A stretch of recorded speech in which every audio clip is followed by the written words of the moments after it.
Isang mapagpalang araw sa inyong lahat, mga kinagigiliwan naming taga-subaybay.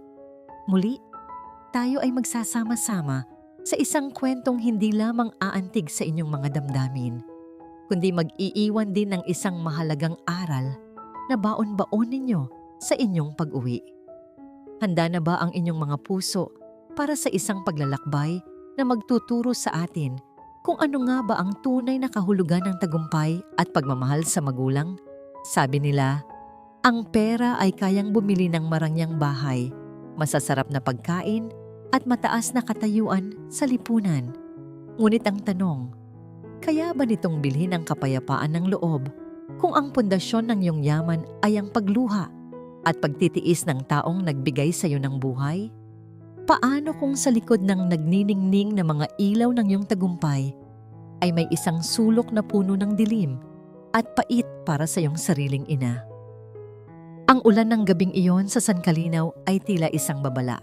Malamig ang ihip ng hangin na sumasalubong sa bintana ng sasakyan ni Luwalhati habang binabaybay ang daan patungo sa Hacienda Maligaya. Pagod ang kanyang katawan mula sa mahabang biyahe galing sa Amerika.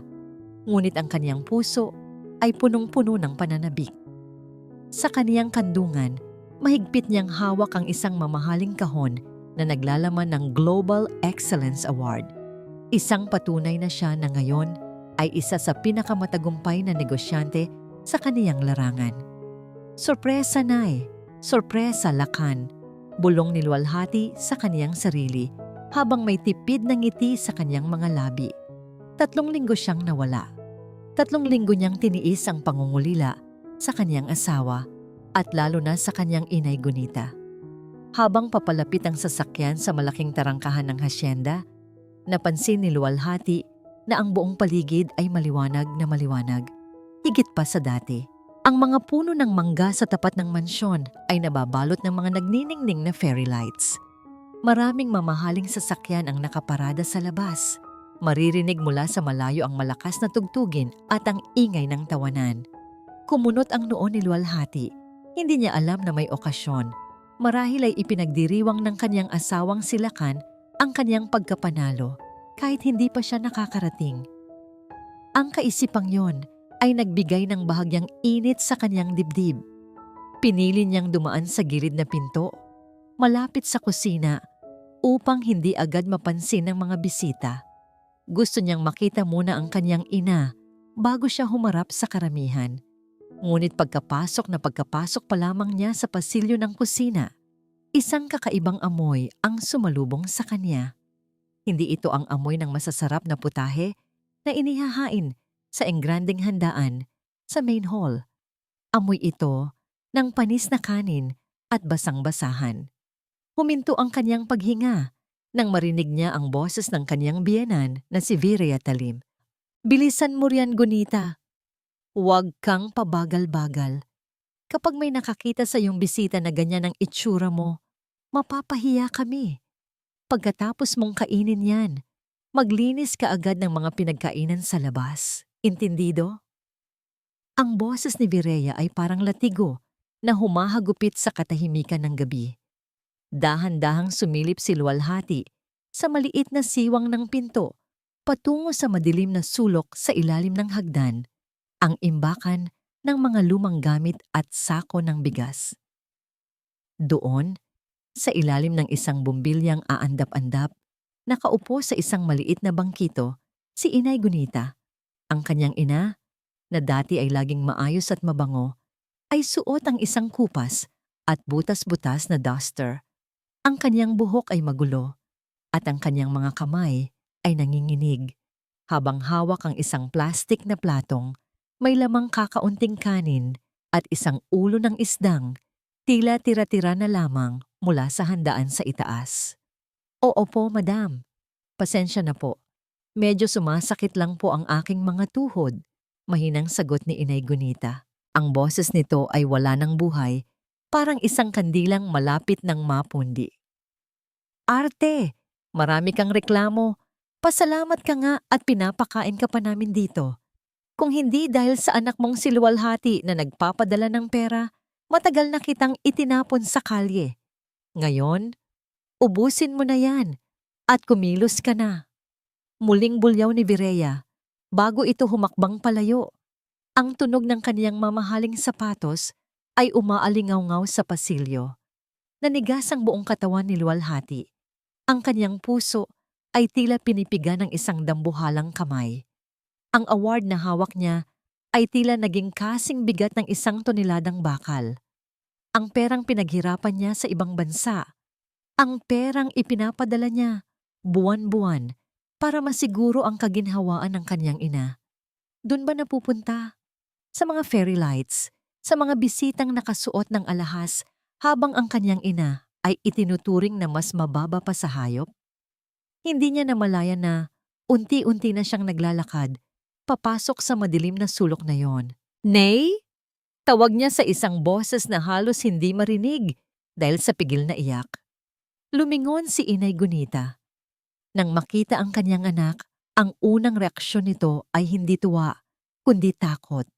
Mabilis na itinago ng matanda ang plastik na plato sa likuran nito at pilit na inayos ang kanyang magulong buhok. Lilwal? Anak? Bakit nandito ka na? Ang akala ko ay sa susunod na linggo pa ang uwi mo. Nauutal na tanong ng ina. Pilit itong tumatayo, ngunit halatang nahihirapan ang kanyang mga binti. Nay, anong ginagawa ninyo rito? Bakit kayo kumakain ng ganyan? Tanong ni Luwalhati. Habang ang mga luha ay tuluyan nang pumatak sa kanyang pisngi, hinawakan niya ang mga kamay ng ina, malamig, magaspang, at nanginginig. Wala ito, anak. Huwag mong pansinin.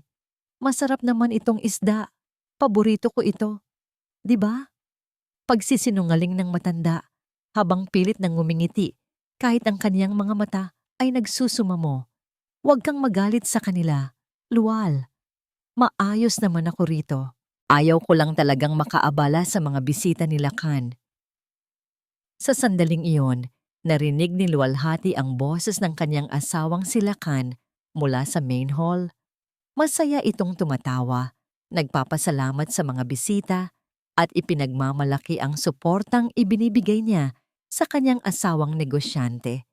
Para sa aking mahal na asawa na nasa Amerika, itaas natin ang ating mga baso. Ang tagumpay niya ay tagumpay nating lahat. Sigaw ni Lakan, na sinundan ng malakas na palakpakan at tawanan. Ang galit na nararamdaman ni Luwalhati ay biglang nag-apoy. Isang uri ng galit na hindi niya kailanman naramdaman sa buong buhay niya. Ang pagmamahal niya kay Lakan, na kanyang pinangalagaan ng 10 taon, ay tila naglaho na parang usok. Ang bawat sentimo na kanyang kinita, ang bawat gabing hindi siya natulog para lang mapaganda ang buhay nila, ay ginamit lang pala para sa ganitong uri ng pagkukunwari. Hinarap niya ang kanyang ina. Nay, hindi niyo na kailangang magtiis. Hindi na. Kinuha ni Luwalhati ang kaniyang Global Excellence Award mula sa kahon. Ang kristal na tropeyo ay kumikinang sa ilalim ng aandap-andap na ilaw ng imbakan. Tiningnan niya ito ng may pandidiri. Ano ang halaga ng pagkilala ng buong mundo? Kung sa sarili niyang tahanan, ang kanyang mundo, ang kanyang ina, ay winawasak. Naglakad siya palabas ng kusina, diretsong patungo sa nagniningning na main hall. Bawat hakbang niya ay puno ng determinasyon. Bawat pintig ng kanyang puso ay nagsasabing, tapos na ang laro. Nang makarating siya sa pintuan ng malaking bulwagan, tumigil ang lahat. Ang tugtugin ay tila nawala sa pandinig ng mga bisita nang makita ang kanilang hostess na nakatayo roon. Gusot ang damit mula sa biyahe, basa ng ulan, at may mga matang nagbabaga sa galit. Nakita ni Luwalhati si Lakan na nakatayo sa gitna, may hawak na baso ng mamahaling wine, katabi si Virea na nakasuot ng isang terno na alam ni Luwalhati na kaniyang pera ang pambili. Luwal, love, nandyan ka na pala. Gulat na sabi ni Lakan, habang pilit na lumalapit na may malapad na ngiti. Bakit hindi ka man lang nagpasabi? Look, we are celebrating your victory. Hindi sumagot si Luwalhati. Tiningnan niya ang tropeong hawak niya. Pagkatapos ay tumingin siya kay Virea na biglang namutla at huli kay Lakan. Sa gitna ng nakabibinging katahimikan ng mga bisita, itinaas ni Luwalhati ang kaniyang kamay. Kling! Black! Sinasadya niyang bitawan ang kristal na tropeo sa gitna ng marmol na sahig.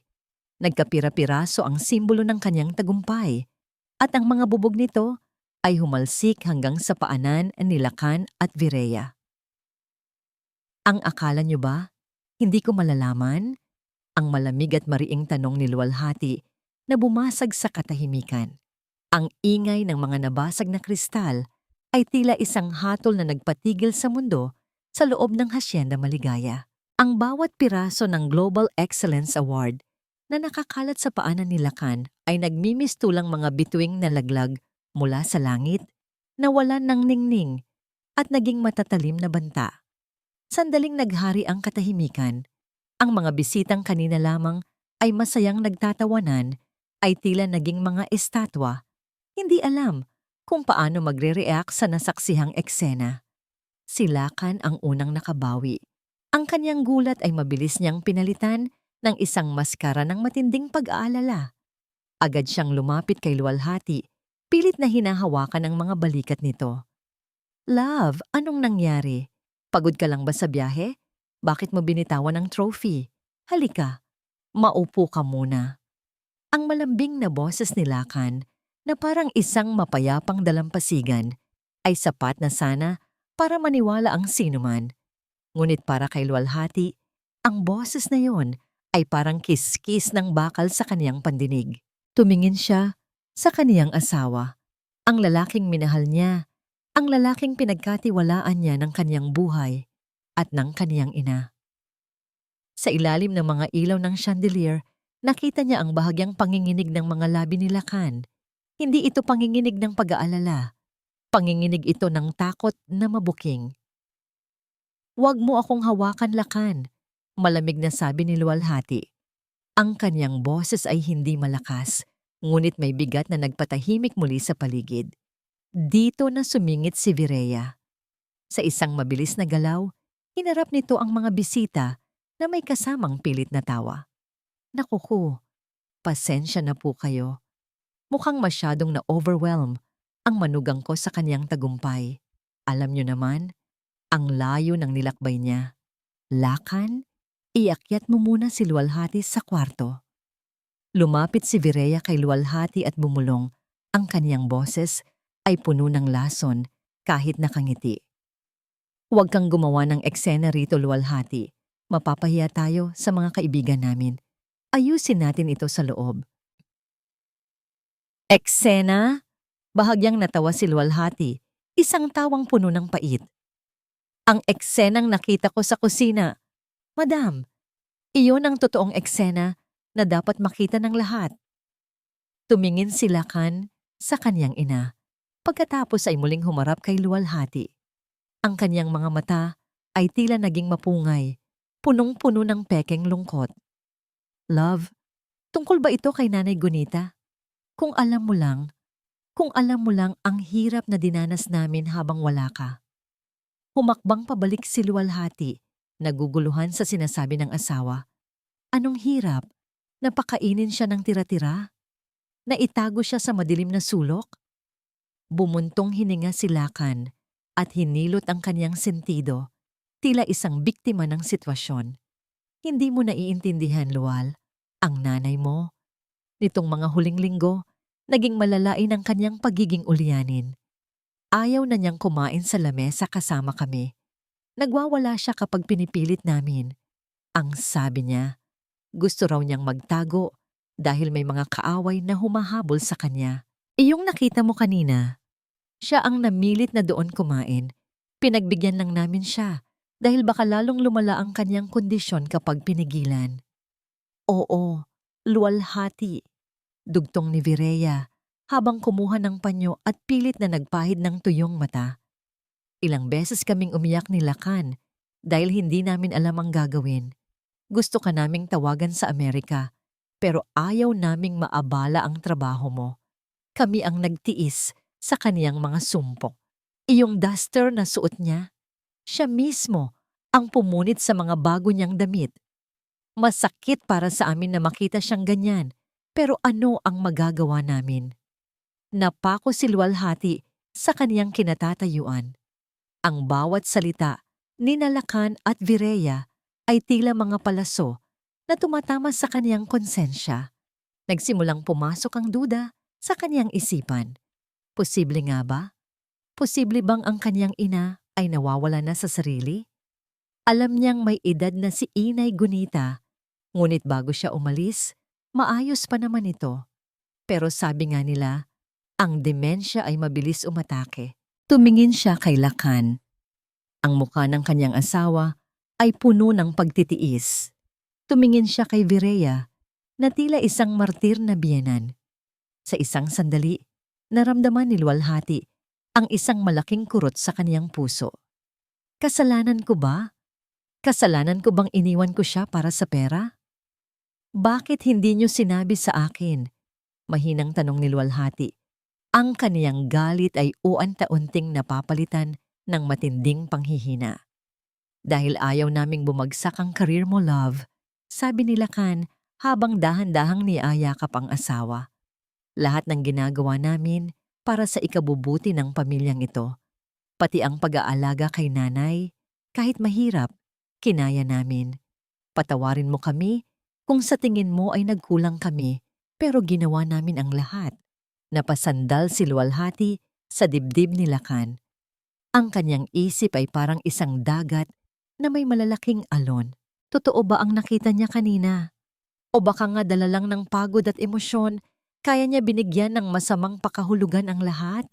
Ngunit ang alaala ng nanginginig na kamay ng kanyang ina at ang takot sa mga mata nito nang makita siya. Hindi iyon tila gawa-gawa lang ng isang taong ulyanin. Sige na, iakyat mo na siya, Lakan. Utos ni Vireya sa isang boses na parang nagtatagumpay. Ako na ang magpapaliwanag sa mga bisita. Inalalaya ni Lakan si luwalhati patungo sa grand staircase. Habang naglalakad, parang lumulutang si luwalhati. Ang kaniyang paningin ay malabo dahil sa luha ng pagkalito. Nang malapit na sila sa itaas ng hagdan, nakasalubong nila si Nanay Gin, ang matagal na nilang katulong na may hawak na walis at pandakot para linisin ang nabasag na tropeyo. Yumuko si Nanay Gin bilang paggalang. Sandaling tumigil si Lakan. Nanay Gin, siguraduhin mong malinis na malinis yan. At pagkatapos, dalhan mo ng mainit na tsaa si Ma'am Luwalhati sa kwarto. Opo, Sir Lakan, sagot ni Nanay Gin nang hindi tumitingin sa kanila. Pagdating sa kanilang silid, pinahiga ni Lakan si Luwalhati. Magpahinga ka muna, love. I'll just check the guests downstairs. Babalik ako agad. Don't think too much, okay? Everything is under control. Hinalikan ni Lakan ang noo ni luwalhati bago lumabas at nilak ang pinto mula sa labas. Isang bagay na hindi niya ginagawa noon. Ngunit sa sobrang gulo ng isip ni luwalhati, hindi niya ito napansin agad. Ilang minuto ang lumipas, narinig ni luwalhati ang mahinang kumatok sa pinto. Ma'am Lual? Si Nanay Gin po ito. Maghahatid po ng tsa. Tumayo si luwalhati at binuksan ang pinto. Nakita niya si Nanay Gin na may dalang tray. Pumasok ang matanda at mabilis na isinara ang pinto. Ang kaniyang mukha ay balisa. Panay ang lingon sa labas. Salamat, Nanay Gin. Iwan mo na lang dyan, sabi ni luwalhati habang nakaupo sa gilid ng kama. Ngunit hindi umalis si Nanay Gin. Sa halip lumapit siya kay luwalhati at hinawakan ang kamay nito. Ang kaniyang mga mata ay puno ng takot, ngunit may determinasyon. Mabilis niyang kinuha ang isang lukot na papel mula sa bulsa ng kanyang apron at ipinaloob ito sa palad ni luwalhati. Ma'am, kailangan niyo pong basahin ito kapag wala na sila. Bulong ni Nanay Gin, ang kanyang boses ay halos hindi marinig. Ano ito, Nanay Gin? Takang tanong ni luwalhati. Bago pa makasagot ang matanda, narinig nila ang mga yapak ni Lakan na pabalik na sa silid. Mabilis na lumayo si Nanay Gin at nagkunwaring nag-aayos ng mga unan. Luwal, nandyan pa ba si Nanay Gin? Tanong ni Lakan habang binubuksan ang pinto. Paalis na po, sir. Sagot ni Nanay Gin at mabilis na lumabas ng silid nang masiguro ni Luwalhati na abala si Lakan sa pagpapalit ng kaniyang polo sa banyo. Dahan-dahan niyang binuksan ang lukot na papel. Ang sulat ay galing sa isang ballpen na tila paubos na ang tinta. Ngunit ang mensahe ay malinaw at sapat na para patigilin ang tibok ng kaniyang puso. Huwag kang maniwala sa mga sinasabi nila, Ma'am Luwal. Hindi uliyanin ng Nanay Gunita. Pinapahirapan nila siya dahil sa perang ipinapadala niyo. Mag-ingat po kayo dahil kayo na ang susunod nilang bibiktimahin. Nanlamig ang buong katawan ni Luwalhati. Ang papel sa kaniyang kamay ay tila naging apoy na nagpagising sa kaniyang natutulog na diwa. Tumingin siya sa pinto ng banyo kung saan naririnig niya ang kanta ng kaniyang asawa. Ang pagdududa ay naging isang matibay na katiyakan. Ang gabi sa hasyenda'y maligaya ay tila isang malaking bitag. Habang ang buong bahay ay balot ng katahimikan, pagkatapos ng marangyang piging, si Luwalhati ay nakaupo sa gilid ng kaniyang kama. Ang mga mata ay nakatitig sa dilim. Sa kaniyang tabi, mahimbing ang tulog ni Lakan. Ang lalaking kanina lang ay nagkunwaring martir. Ang lalaking naniwala na napaamo na niya ang kaniyang asawa sa pamamagitan ng mga kasinungalingan. Ngunit ang lukot na papel na ibinigay ni Nanay Gin ay nananatiling nakatago sa ilalim ng kaniyang unan. Tila isang mitya na handang magpaalab ng isang malaking sunog. Dahan-dahang tumayo si Luwalhati. Maingat ang bawat galaw niya. Tinitiyak na hindi magigising ang kaniyang asawa. Kinuha niya ang kaniyang laptop at pumasok sa loob ng malawak na banyo ng kanilang silid. Inon niya ang kaniyang device. Ang liwanag ng screen ay tumama sa kaniyang mukha na ngayon ay tila gawa sa bato sa sobrang igting. Ilang buwan na ang nakalilipas. Bago siya umalis patungong Amerika, nagpalagay siya ng mga hidden security cameras sa paligid ng bahay nang hindi alam ni Lakan. Ang dahilan niya noon ay para sa seguridad ng kanyang ina. Dahil natatakot siyang baka may pumasok na masasamang loob habang wala siya. Ngunit ngayon, ang mga kamerang iyon ang magsisilbing saksi sa masamang loob na matagal na palang naninirahan sa loob ng kanyang pamamahay. Nanginginig ang mga daliri ni Luwalhati habang tinatype ang password ng security app sa kanyang laptop. Nang bumukas ang interface, hinanap niya ang mga recording sa huling 2 linggo. Ang unang video na kanyang binuksan ay mula sa dirty kitchen. Nakita niya ang kanyang inay Gunita na nakatayo malapit sa lababo, pilit na naghuhugas ng isang malaking kaldero. Ang matanda ay tila pagod na pagod. Ang kaniyang mga balikat ay nakalaylay. Maya-maya pa, pumasok si Vireya sa frame. Kahit walang tunog ang recording, malinaw ang bawat kilos. Nakita ni Luwalhati kung paano tinuro-turo ni Vireya ang kaniyang ina. Nang hindi sinasadyang mabitawan ni Inay Gunita ang isang baso at nabasag ito, hindi nag-atubili si Vireya. Buong lakas nitong hinablot ang buhok ng matanda at itinulak ito patungo sa sulok. Napatakip ng bibig si Luwalhati. Ang kaniyang puso ay tumitibok ng napakabilis, tila gustong kumawala sa kaniyang dibdib. Hayop! Bulong niya. Ang luha ng puot ay nagsimulang dumaloy. Ngunit hindi pa doon nagtapos. Sa isa pang clip, nakita niya si Lakan. Ang kanyang asawa ay nakatayo sa tabi ng kanyang ina habang kumakain ito sa ilalim ng hagdan. Nakita ni Luwalhati kung paano kinuha ni Lakan ang ulam sa plato ng matanda at itinapon ito sa basurahan sa harap mismo ng kanyang ina habang tumatawa. Ang kanyang mapagmahal na asawa ay nakikipag-apir pa kay Vireya matapos saktan ang damdamin ng isang matandang walang kalaban-laban. Ang galit na nararamdaman ni Luwalhati ay naging isang malamig na determinasyon. Isinara niya ang laptop at lumabas ng banyo. Tiningnan niya si Lakan na mahimbing pa ring natutulog. Gusto niyang sumigaw. Gusto niyang saktan ang lalaking ito. Ngunit alam niyang kailangan niyang maging matalino. Hindi pa sapat ang video. Kailangan niya ng pisikal na ebidensya. Lumabas si luwalhati ng kanilang silid at dahan-dahang bumaba, patungo sa kusina. Ang dilim ng pasilyo ay tila yumayakap sa kanya, ngunit wala siyang takot. Ang takot niya ay napalitan na ng isang layunin, ang iligtas ang kanyang ina at pabagsakin ang mga taong nagtangka sa buhay nito. Naalala niya ang sinabi ni Lacan tungkol sa gamot at vitamins na ibinibigay nila kay Inay Gunita. Dumiretso siya sa basurahan, sa labas ng dirty kitchen, ang lugar kung saan madalas itapon ang mga basura mula sa main house. Sa tulong ng kanyang cellphone flashlight, hinalungkat niya ang mga itim na supot. Hindi siya nandidiri. Ang dumi ng basura ay wala sa dumi ng ugali ng kaniyang pamilya.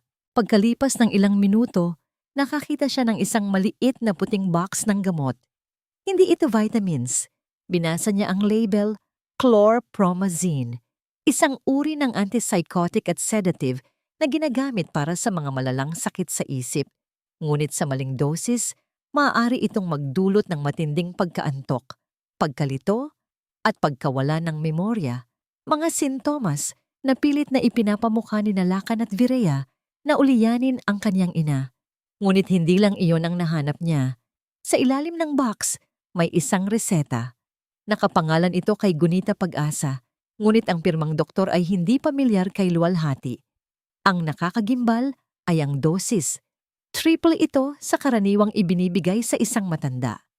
"Pinapatay niyo ang nanay ko," pabulong na sabi ni luwalhati. Ang kanyang boses ay nanginginig sa matinding puot. "Pinapatahimik niyo siya para makuha ang lahat ng sa amin." Sa sandaling iyon, naramdaman ni luwalhati na may nakatingin sa kanya. Mabilis niyang pinatay ang flashlight at sumandal sa pader. Mula sa dilim, nakita niya ang isang anino na pababa ng hagdan patungo sa kusina. Ito ay si Virea. May hawak itong baso ng tubig at may kausap sa telepono. Dahil sa katahimikan ng gabi, malinaw na narinig ni luwalhati ang bawat salita nito. "Huwag kang mag-alala, Gat. Konting tiis na lang," sabi ni Virea sa kabilang linya. Tinutukoy ang kaniyang isa pang anak na si Gat Sumpa. "Tulog na ang asawa ng kapatid mo. Bukas na bukas, pipilitin nating papirmahin si luwalhati sa mga papeles ng lupa habang wala pa siya sa sarili dahil sa pagod. Kapag nakuha na natin ang pirma niya, pwede na nating dalhin ang matanda sa mental hospital sa probinsya. Doon, wala nang makakakita sa kanya." Tumawa ng mahina si Virea. Isang tawang parang galing sa hukay. Ang akala ni luwalhati, siya ang bida sa kwentong ito. Hindi niya alam. Pinapakain na natin siya sa sarili nating mga palad. Nanatiling nakakubli si luwalhati sa dilim. Mahigpit na hawak ang box ng gamot sa kaniyang kamay. Ang kaniyang mga kuko ay bumaon sa kaniyang palad hanggang sa magdugo ito, ngunit hindi niya naramdaman ang sakit. Ang tanging nararamdaman niya ay ang apoy na unti-unting lumalamon sa Hacienda Maligaya, isang apoy na siya mismo ang magsisindi. Nang pabalik na si Virea sa itaas, dahan-dahang lumabas si luwalhati mula sa kaniyang pinagtataguan. Tumingin siya sa bintana kung saan ang unang sinag ng bukang liwayway ay nagsisimula ng sumilip. "Bukas," bulong ni luwalhati sa kanyang sarili. "Bukas, magbabayad kayo." Ngunit bago pa siya makabalik sa itaas, napansin niya ang isa pang bagay sa loob ng basurahan na kanyang hinalong lungkat. Isang dokumento na bahagyang napunit, may tatak ng isang notaryo publiko. Kinuha niya ito at binasa. Ang kanyang mga mata ay nanlaki. Hindi lang pala lupa at pera ang habol nila. May mas malalim pa palang lihim na nakatago sa likod ng kanilang mga plano. Isang lihim na magbabago sa lahat ng alam niya tungkol sa kanyang sariling nakaraan. Tikap. Ang gabi ay tila isang malaking tabing na nagkukubli sa tunay na anyo ng mga tao sa loob ng Hacienda Maligaya. Habang naniniwala ang lahat na ang katahimikan ay tanda ng kapayapaan, sa loob ng silid-aklatan ni Lacan, ang hangin ay mabigat sa amoy ng sigarilyo at masamang balak. Si Lacan ay nakasandal sa kanyang mamahaling selyadong upuan, Ang kaniyang mukha na kanina ay punong-puno ng pag-aalala para kay luwalhati ay napalitan na ngayon ng isang nakakapangilabot na ngisi. Sa harap niya ay nakaupo ang kaniyang ina, si Virea, na abalang tinitingnan ang mga dokumento sa ilalim ng malamlam na ilaw ng lampada. Sigurado ka ba, Nay? Pipirma ba siya nang hindi nagtatanong? Tanong ni Lakan habang iniikot ang baso ng alak sa kanyang kamay. Pagod ang asawa mo, Lakan. Pagod at puno ng guilt dahil sa kondisyon ng kanyang ina. Sagot ni Virea nang hindi tumitingin sa anak. Sa ganitong pagkakataon, pinakamahina ang isang tao. Ipakikita mo sa kanya ang mga dokumentong ito bilang mga clearance para sa gamot at espesyalistang kukuha kay Gunita. Isasabay mo ang bank loan papers sa gitna ng mga ito. Pipirma yon ng nakapikit. Tumawa ng mahina si Lakan. Isang tawang walang bahid ng pagmamahal na ipinapakita niya sa labas. Matalino ka talaga, Nay. Akala ni luwalhati ay siya ang utak ng negosyo. Pero nakalimutan niyang sa ilalim ng batas, ang asawa ang may huling say sa maraming bagay, lalo na kung may pirma siya. Kailangan nating madaliin ito, mariing sabi ni Virea. Ang kapatid mong si Gat ay tinatawagan na naman ako. Malaki ang utang niya sa kasino sa Maynila. Kung hindi natin mababayaran yon bago matapos ang linggo, hindi lang pangalan natin ang masisira. Pati itong hasyenda ay pwedeng madamay. Napatayo si Lakan at lumakad patungo sa bintana. Tinitingnan ang malawak na lupain na pag-aari ng asawa. Hindi ko hahayaang mawala ang lahat ng ito, Nay. Matagal nating tiniis ang pagiging under kay luwalhati. Tiniis ko ang bawat utos niya, ang bawat gabing wala siya rito dahil abala siya sa pagpapalago ng kaniyang imperyo. Ngayon, oras na para ako naman ang maghari. Naalala ni Lakan ang kaniyang pag-arte kanina sa harap ng mga bisita at niluwalhati. Muntik na siyang matawa nang maalala kung paano naniwala ang kaniyang asawa sa kwento ng pagiging ulyanin ni Nanay Gunita. Napakadaling lokohin ng isang taong naghahanap ng rason para hindi masaktan. Paano kung maghinala siya? Tanong muli ni Lakan.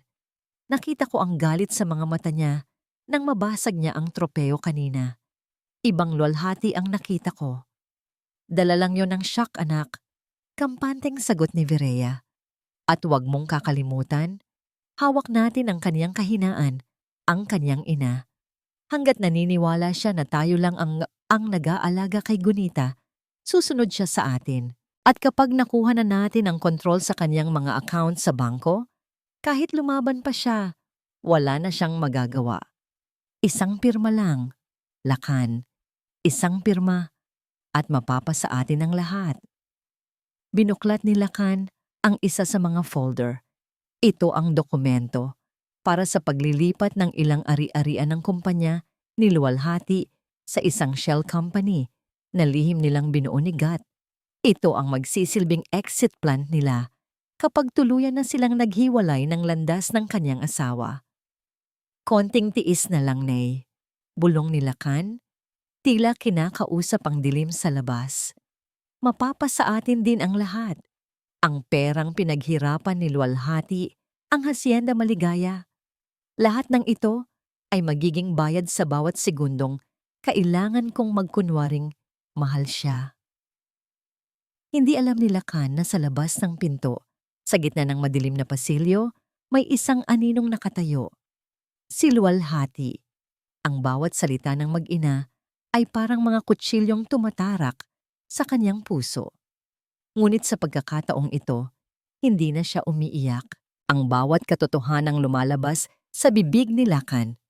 Ang tungkol sa utang, sa kasino ni Gat, ang plano sa kaniyang mga ari-arian, at ang balak na gamitin ang kaniyang pirma ay nagsilbing kumpirmasyon ng lahat ng kaniyang hinala. Nanigas ang kamao ni luwalhati sa tabi ng kaniyang katawan. Ang Lakan na minahal niya ay isa lamang palang karakter sa isang madilim na dula. Ang hasyenda na dapat ay simbolo ng kanilang saya ay naging isang kulungan ng kasakiman. Pipirma ako, Lakan. Bulong ni luwalhati sa kaniyang sarili habang dahan-dahang umaatras mula sa pinto. Pipirma ako, pero sisiguraduhin kong ang pirmang iyon ang magiging huling bagay na makukuha mo sa akin. Bumalik si luwalhati sa kanilang silid bago pa man makalabas si Lakan mula sa silid-aklatan. Mabilis siyang humiga at nagkunwaring tulog. Pinipigilan ang kaniyang paghinga na maging mabilis. Ilang sandali pa, narinig niya ang pagbukas ng pinto.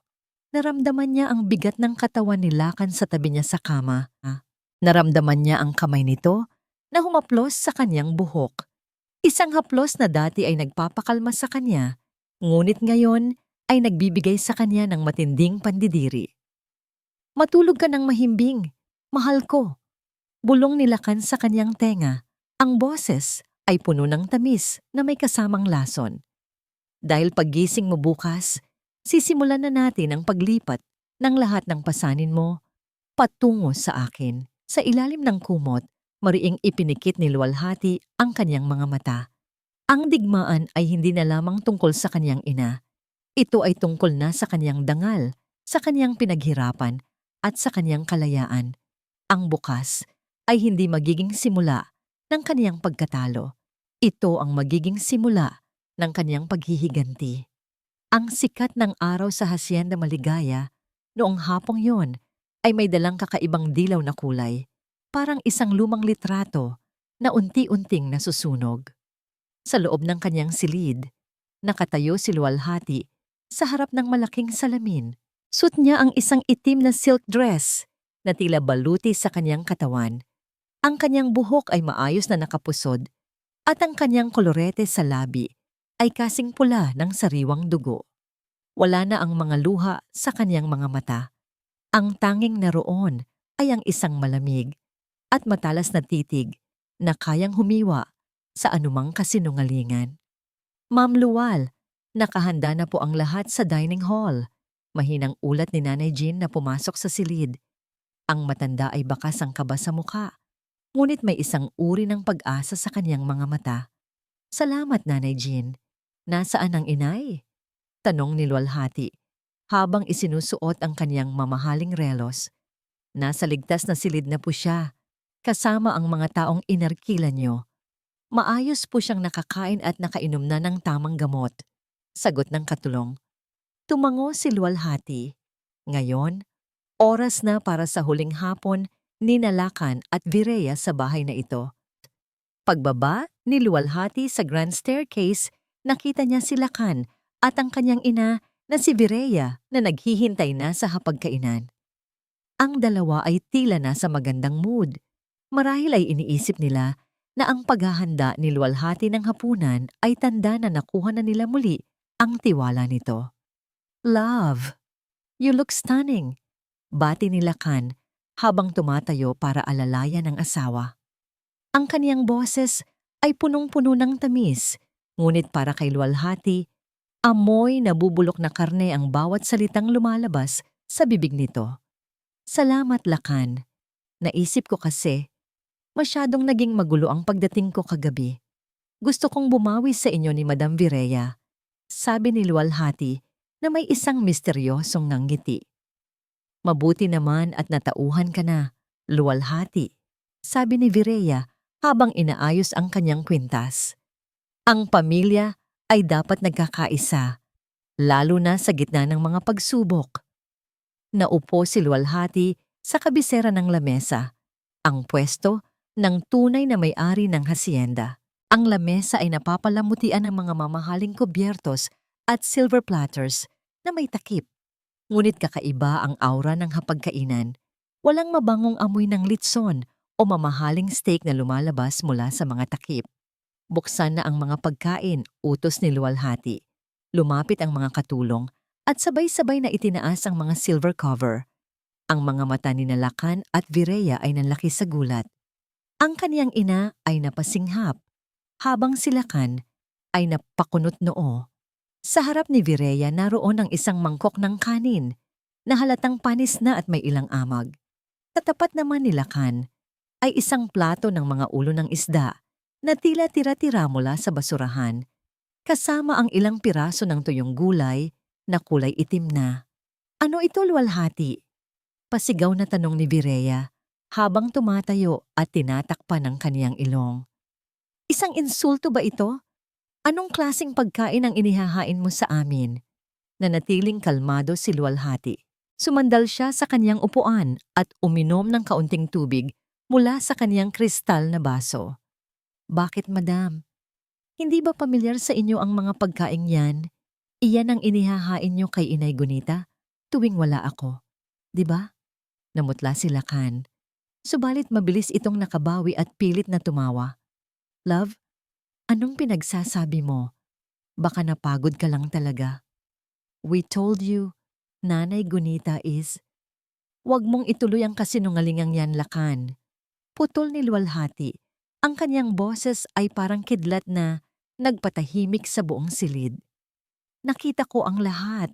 Ang bawat sampal ni Madam Vireya, ang bawat pagtatapon mo ng pagkain ng nanay ko, at ang pagpapakain niyo sa kanya ng mga gamot para magmukha siyang baliw. Ibinagsak ni luwalhati ang kaniyang cellphone sa lamesa at pinindot ang play.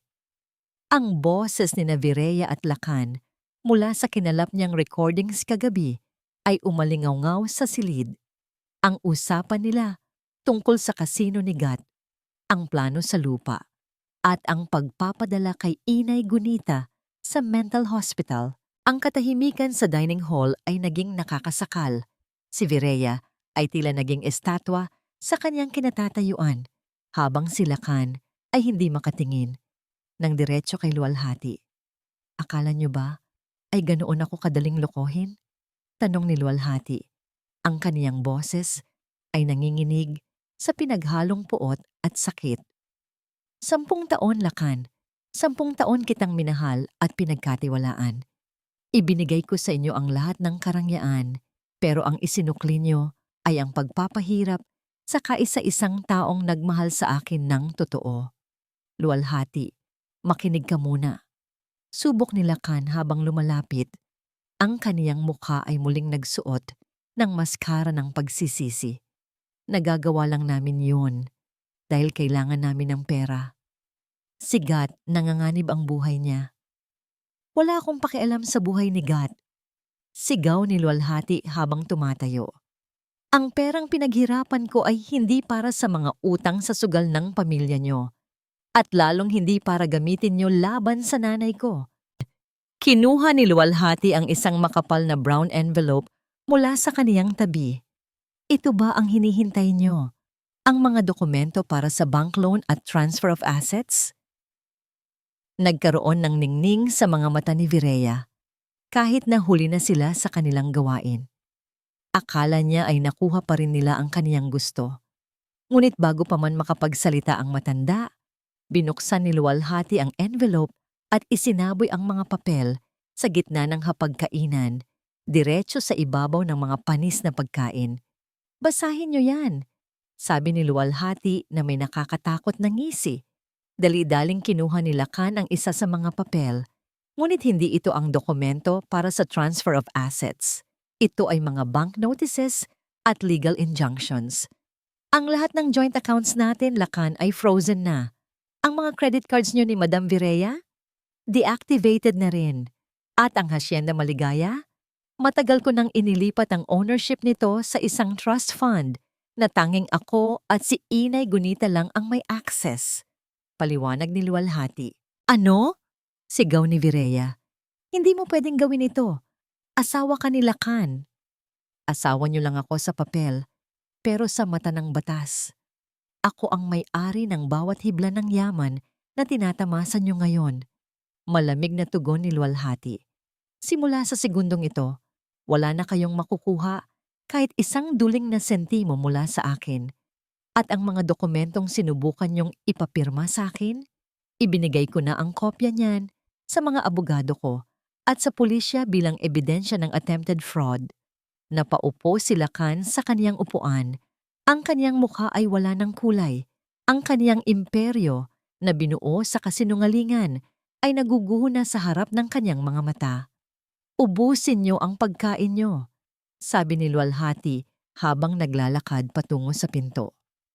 Dahil iyan na ang huling pagkain na ihahain sa inyo sa bahay na ito. Pagkatapos niyan, lisanin niyo ang Hacienda Maligaya o aalis kayo na nakapusas. Huminto si Luwalhati sa may pintuan at lumingon sa kanila sa huling pagkakataon. By the way, Lakan, ang divorce papers, ipadadala ko na lang sa kung anong squatters area ang bagsakan nyo. Ilang sandali pa, bago siya tuluyang lumabas, isang malakas na tunog ng sirena ng pulis ang narinig mula sa labas ng mansyon. Ang mga asul at pulang ilaw na nagmumula sa labas ay tila mga kidlat na bumabasag sa kadiliman ng gabi sa Hacienda Maligaya. Ang tunog ng mga sirena ay papalakas ng papalakas. Hudyat na ang katarungang matagal na ikinubli sa loob ng mga pader na ito ay narito na upang maningil. Sa loob ng dining hall, ang tensyon ay parang isang kwerdas na nakahanda ng maputol. Nanatiling nakatayo si Luwalhati. Ang kanyang mga mata ay hindi kumukurap habang nakatitig sa 2 taong sumira sa kanyang pagtitiwala. Pulis? Nauutal na tanong ni Lakan. Ang baso ng alak sa kanyang kamay ay nanginginig hanggang sa malaglag ito at mabasag sa sahig. Isang pag-uulit ng ginawa ni Luwalhati kanina. Lual, anong ginawa mo? Asawa mo ako. Gusto mo ba talagang mapahiya tayo sa buong San Kalinaw? Ikaw ang nagpahiya sa sarili mo, Lakan, nung hinayaan mong maging kasabwat ka sa pagpapahirap sa nanay ko. Malamig na sagot ni Luwalhati. At wag mo na akong tawaging love o asawa dahil ang lalaking minahal ko ay matagal nang namatay sa isip ko. Biglang tumayo si Virea. Ang kanyang mukha ay namumula sa matinding galit. Ang kanyang mga ugat sa leeg ay lumalabas na tila mga ahas. Nawala na ang kanyang pagkukunwari bilang isang marangal na ginang. Walang utang na loob. Sigaw ni Virea. Ang kanyang boses ay umalingaw-ngaw sa buong mansyon. Lahat ng tinatamasa mo ngayon, ang pangalang dinadala mo, ang pagtanggap namin sa iyo sa pamilyang ito, kahit galing ka lang sa hirap, utang mo sa amin ang lahat ng yan. At ngayon, tatawag ka ng pulis para sa maliit na bagay? Napaka-ingrata mong babae. Humakbang si Luwalhati palapit sa kaniyang biyenan. Hindi siya natakot. Sa katunayan, ang bawat sigaw ni Virea ay lalong nagpapatatag sa kaniyang loob. Maliit na bagay? Mahinang tanong ni Luwalhati, ngunit ang bawat salita ay parang hapdi ng asin sa sugat. Ang unti-unting pagpatay sa nanay ko gamit ang maling gamot ay maliit na bagay sa inyo? Ang pagpapakain sa kanya ng panis na pagkain habang nagpapakasasa kayo sa pera ko ay utang na loob pa ang tawag niyo roon? Hindi namin siya pinapatay. Depensa ni Lakan habang humaharang sa pagitan ni Luwalhati at ng kaniyang ina. Gusto lang namin siyang maging tahimik para hindi siya makaabala. Luwal, isipin mo ang negosyo natin. Kapag nalaman ng media na may ganitong iskandalo, babagsak ang stocks ng kumpanya. Hayaan mong bumagsak ang lahat, Lakan, sabi ni Luwalhati. Mas pipiliin ko pang magsimula muli sa wala kaysa magpatuloy sa isang buhay na puno ng dugo ng aking ina. Sa pagkakataong yon, narinig ang malakas na kalabog ng pinto sa harapan. Ang mga pulis at ang mga personal na bodyguard ni Luwalhati ay pumasok na sa loob. Kasunod nila ang isang lalaking nakasuit, si Attorney Aragon, ang kaisa-isang abogado na pinagkakatiwalaan ni Luwalhati. Ma'am Luwalhati, handa na po ang lahat. Ulat ni Attorney Aragon. Sige na, Lakan, gawin mo ang dapat mong gawin. Bulyaw ni Virea sa kaniyang anak. Sa isang desperadong kilos, sinubukan ni Lakan na sunggaban si Luwalhati. Marahil ay iniisip na magagamit niya itong bihag upang makatakas sila. Ngunit hindi na ang dating Luwalhati ang kaniyang kaharap. Bago pa man mahawakan ni Lakan ang kaniyang braso, mabilis na humakbang pabalik si Luwalhati at ang kaniyang mga bodyguard ay mabilis na dinaluhong si Lakan. Idiniin ang mukha nito Sa hapagkain ng puno ng panis na pagkain, bitawan niyo ang anak ko, tili ni Virea. Sinubukan niyang sugurin si Luwalhati. Ang kanyang mga kuko ay tila mga kuko ng lawin na gustong kumalmot. Ingrata, hayop ka. Wala kang mararating kung hindi dahil sa amin. Mamamatay ka ring mag-isa, kasama ang baliw mong ina. Tumigil si Luwalhati. Tiningnan niya si Virea nang may halong pait at matinding determinasyon.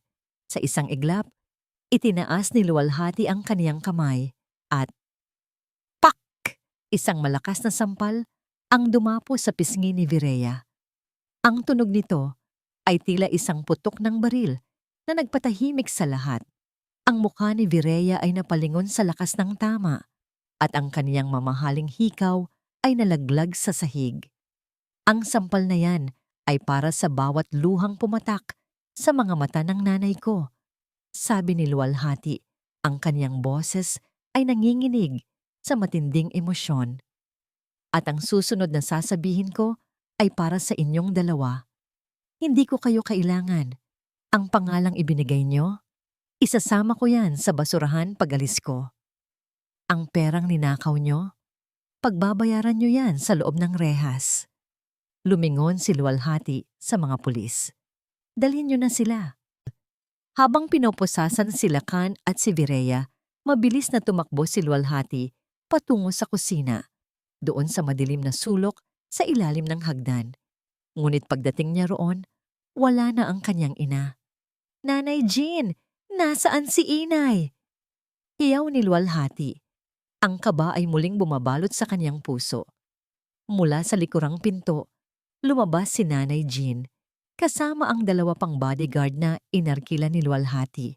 Inaalalayan nila si Inay Gunita na nakabalot sa isang malinis na kumot. Ang matanda ay tila lito pa rin, ngunit nang makita niya si Luwalhati, iuntay-unting nagkaroon ng liwanag ang kaniyang mga mata. Leilwal, aalis na ba tayo? Mahinang tanong ni Inay Gunita. Niyakap ni Luwalhati ang kaniyang ina nang napakahigpit.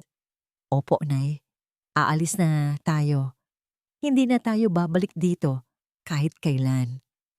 Habang inaalalayan ni Luwalhati ang kanyang ina palabas ng mansyon, nadaanan nila ang mga pulis na isinasakay na sina Lacan at Virea sa mobile. Si Virea ay patuloy pa rin sa pagmumura habang si Lacan ay nakayuko lamang. Ang kanyang balat ay tila naging abo sa sobrang hiyang nararamdaman. Hindi na sila nilingon ni Luwalhati. Ang kanyang atensyon ay nasa kanyang ina lamang. Isinakay niya si Inay Gunita sa kanyang sariling sasakyan, kung saan naghihintay na ang isang nurse upang asikasuhin ang matanda. Bago sumakay, tumingin si Luwalhati sa Hacienda Maligaya sa huling pagkakataon. Ang nagniningning na mga fairy lights ay tila mga mata ng isang halimaw na unti-unting namamatay. Para sa iba, ito ay simbolo ng yaman at tagumpay. Para sa kanya, ito ay isang libingan ng mga pangarap. Paalam, Hacienda Maligaya. Bulong niya. Pinaandar ng driver ang sasakyan. Ngunit habang papalabas sila ng tarangkahan, may napansin si Luwalhati sa kaniyang salamin. Isang sasakyan ang nakabuntot sa kanila. Malayo ngunit sapat na para mapansin. At ang plate number nito? Ito ay pamilyar. Ma'am, parang may sumusunod sa atin, sabi ng bodyguard sa harap. Napahawak si Luwalhati sa kamay ng kanyang ina. Ang kanyang laban ay hindi pa pala tapos. May isa pang anino na nagtatago sa likod ng lahat ng ito. Ang taong hindi nila kasamang kumakain kanina. Ngunit ang siyang may hawak ng pinakamalaking alas, ang amoy ng antiseptic at ang mahinang ugong ng aircon sa loob ng San Calinaw Medical Center ay nagbigay ng pansamantalang kapayapaan kay Luwalhati. Sa loob ng pribadong silid na ito, malayo sa ingay ng mga sirena at sa madilim na aura ng Hacienda Maligaya, pinagmasdan niya ang kaniyang ina na mahimbing na natutulog. Hawak ni Luwalhati ang kamay ni Inay Gunita. Wala na ang panginginig nito. Ayon sa doktor, unti-unti nang nawawala ang epekto ng chlorpromazine sa sistema ng kanyang ina, ngunit kailangan pa ng mahabang panahon para sa kanyang tuluyang paggaling. "Patawarin mo ako, Nay," bulong ni luwalhati habang hinahalikan ang likod ng palad ng ina. "Dahil sa ambisyon ko, nakalimutan kong ang tunay na kayamanan ay ikaw. Hindi na sila makakalapit sa iyo muli." Isang mahinang katok sa pinto ang bumasag sa kanyang pagmuni-muni. Inakala niya na si Atty. Aragon na yon, ngunit nang bumukas ang pinto, isang hindi inaasahang muka ang sumungaw. Si Gat Sumpa, ang panganay na kapatid ni Lakan. Agad na tumayo si luwalhati, ang kanyang mga mata ay muling naging matalas. "Anong ginagawa mo rito, Gat? Kung narito ka para makiusap para sa kapatid at ina mo, mas mabuti pang umalis ka na bago ko tawagin ang mga security." Itinaas ni Gat ang kanyang dalawang kamay, tila sumusuko. Ang kanyang itsura ay magulo, ang kanyang barong ay may mantsa ng pawis at ang kanyang mga mata ay may malalim na itim sa ilalim. Halatang hindi rin siya nakatulog. "Hindi ako narito para sa kanila, luwalhati," sabi ni Gat sa isang paos na boses. "Narito ako para sa sarili ko at para na rin sa'yo." Natawa ng mapait si luwalhati. "Para sa akin? Matapos mong ubusin ang pera ng kapatid mo na galing sa akin para sa sugal mo? Matapos mong hayaang mabulok ang nanay ko sa sulok habang nagpapakasasa ka sa luho?" "Iyon na nga, luwalhati." Humakbang si Gat palapit ngunit huminto rin nang makitang humigpit ang hawak ni luwalhati sa kaniyang bag. "Alam kong galit ka, pero kailangan mong malaman ang totoo. Hindi ako ang paboritong anak. Si Lakan ang laging bida kay Nanay Vireya. Ako? Ako lang ang tagasalo ng mga dumi nila. Pero hindi ako tanga." Kinuha ni Gat ang isang maliit na digital voice recorder mula sa kaniyang bulsa at inilapag ito sa lamesa malapit sa pintuan. "Ano yan?" tanong ni luwalhati. "Insurance," sagot ni Gat. "Matagal ko nang alam na balang araw, ilalaglag ako ni Nanay at ni Lakan kapag wala na silang mapiga sa akin. Kaya tuwing nagpaplano sila sa silid-aklatan, tuwing pinag-uusapan nila kung paano kanila lolokohin at kung paano nila itatapon si Inay Gunita, naroon ako sa kabilang silid, nakikinig at nagre-record." Pinindot ni Gat ang play. Ang boses ni Vireya ay agad na umalingaw-ngaw sa silid. "Kailangan nating dagdagan ang dosis ni Gunita. Masyado pa siyang gising. Kapag nakuha na natin ang pirma ni luwalhati sa bank loan, hinding-hindi na niya mababawi ang kontrol sa kumpanya. At ang matanda, sabihin natin sa doktor na nagwawala siya para tuluyan na siyang maipasok sa mental institution sa Mindanao. Doon, walang makakahanap sa kanya." Kasunod nito ang boses ni Lakan na may kasamang tawa. "Yung daling utuin ni luwalhati, Nay. Basta ipakita ko lang na stressed ako, lahat ng cheque binibigay niya. Pagkatapos nito, Nay, iiwan ko na ang babaeng yan. Magsama sila ng ulyanin niyang ina." Naramdaman ni luwalhati ang muling pag-akyat ng dugo sa kaniyang ulo. Kahit alam na niya ang katotohanan, ang marinig ito ng direkta mula sa kanilang mga boses ay parang muling pagtarak ng kutsilyo sa kaniyang puso. Pinatay ni Gat ang recorder. "Mayroon pa akong mas matindi riyan. May mga video recordings din ako kung paano lantarang ninanakaw ni Lakan ang mga pondo mula sa mga joint accounts nyo gamit ang mga peking invoices." Tinitigan ni luwalhati si Gat. "Bakit mo ito ibinibigay sa akin ngayon? Ano ang kailangan mo?" "Simple lang, luwalhati," sabi ni Gat. Lumabas ang kanyang tunay na kulay, ang pagiging mapagsamantala. "Kailangan ko ng 5 milyong piso. Iyan ang halaga ng utang ko sa mga insik sa kasino. Kapag hindi ko nabayaran yan bukas, hindi na ako aabot sa susunod na linggo. Ibigay mo sa akin ang pera at mapapasayo ang lahat ng recordings na ito. Magagamit mo ito para masiguradong hinding-hindi na makakalabas ng kulungan sina Lakan at Nanay Vireya." Isang malalim na katahimikan ang namayani. Tumingin si luwalhati sa kaniyang ina, pagkatapos ay kay Gat. Namamangha siya sa kawalang hiyaan ng pamilyang ito. Maging ang magkakapatid ay handang maglaglagan para sa pera. 5 milyon? Tanong ni Luwalhati. Maliit na halaga iyan kumpara sa bilyon-bilyong kumpanya mo na balak nilang nakawin. Sagot ni Gat na may kasamang pilit na ngiti. Naglakad si Luwalhati patungo sa bintana. Tinitingnan ang mga ilaw ng lungsod. Sa tingin mo ba ay papayag ako sa blackmail mo, Gat? Hindi ito blackmail, Luwalhati. Ito ay business transaction. Tugon ni Gat. Nasa iyo ang pagpapasya. Pwede kang umasa sa mga video mula sa security cameras mo. Pero ang mga recordings na ito ang magsasara ng kaso. Dito ay lantarang inamin ni Nanay ang balak nilang pagpatay ng dahan-dahan kay Inay Gunita. Attempted murder? Luwalhati. Iyan ang kailangan mo. Humarap si Luwalhati sa kanya. Ibigay mo sa akin ang memory card ngayon din. Ang pera? Tatawagan ko ang manager ko. I-check namin ang utang mo sa kasino at babayaran namin ito ng direkta sa kanila. Wala akong ibibigay na cash sa'yo dahil alam kong itatalo mo lang muli iyan.